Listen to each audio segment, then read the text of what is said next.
నాగర్ కర్నూలు జిల్లా కల్వకుర్తి నియోజకవర్గంలో సూదిని జైపాల్రెడ్డి 6వ వర్ధంతి నిర్వహించారు. కల్వకుర్తి నియోజకవర్గంలోని అన్ని మండలాల్లోని ప్రధాన కూడళ్లలో ఉత్తమ పార్లమెంటేరియన్ అవార్డు గ్రహీత సూదిని జైపాల్రెడ్డి 6వ వర్ధంతిని పురస్కరించుకుని చిత్రపటానికి పూలమాలతో నివాళులర్పించి జైపాల్రెడ్డిని స్మరించుకున్నారు. కల్వకుర్తి మున్సిపల్ పరిధి హైదరాబాద్ శ్రీశైలం జాతీయ రహదారి కొట్ర జంక్షన్లోని జైపాల్రెడ్డి కాంస్య విగ్రహానికి ఎమ్మెల్యే కసిరెడ్డి నారాయణరెడ్డితో పాటు పలువురు నాయకులు నివాళులర్పించారు. ఈ సందర్భంగా ఎమ్మెల్యే మాట్లాడుతూ గత సంవత్సరం జైపాల్రెడ్డి కాంస్య విగ్రహం కొట్ర చౌరస్తాలో ముఖ్యమంత్రి రేవంత్ రెడ్డిచే విగ్రహాన్ని ఆవిష్కరించుకోవడం జరిగిందన్నారు. ఈ కార్యక్రమంలో కాంగ్రెస్ నాయకులు జైపాల్రెడ్డి అభిమానులు పాల్గొన్నారు.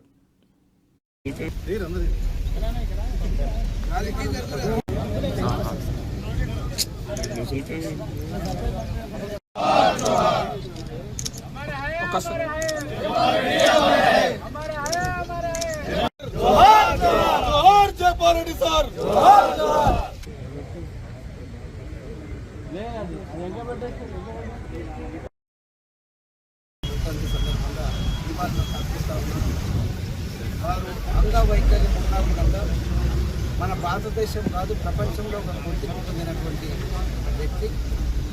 అదేవిధంగా రాజకీయాలకు స్ఫూర్తిగా, యువతకు స్ఫూర్తిగా నిలిచినటువంటి వ్యక్తి.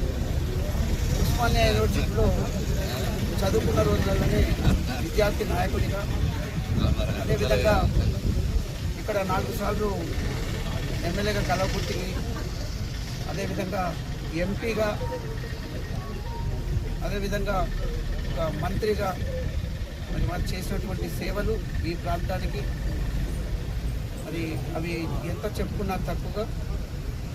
అదేవిధంగా అంటే వారి వాగ్దాటి, దాన్ని మనం గ్రహించాల్సిన అవసరం ఉంటుంది. వాగ్దాటి అంటే ఏదో పిచ్చిగా మాట్లాడడం కాకుండా ప్రతి మాటలో అర్థం ఉండే విధంగా మరి గొప్పగా అంటే పార్లమెంట్లో మాట్లాడినటువంటి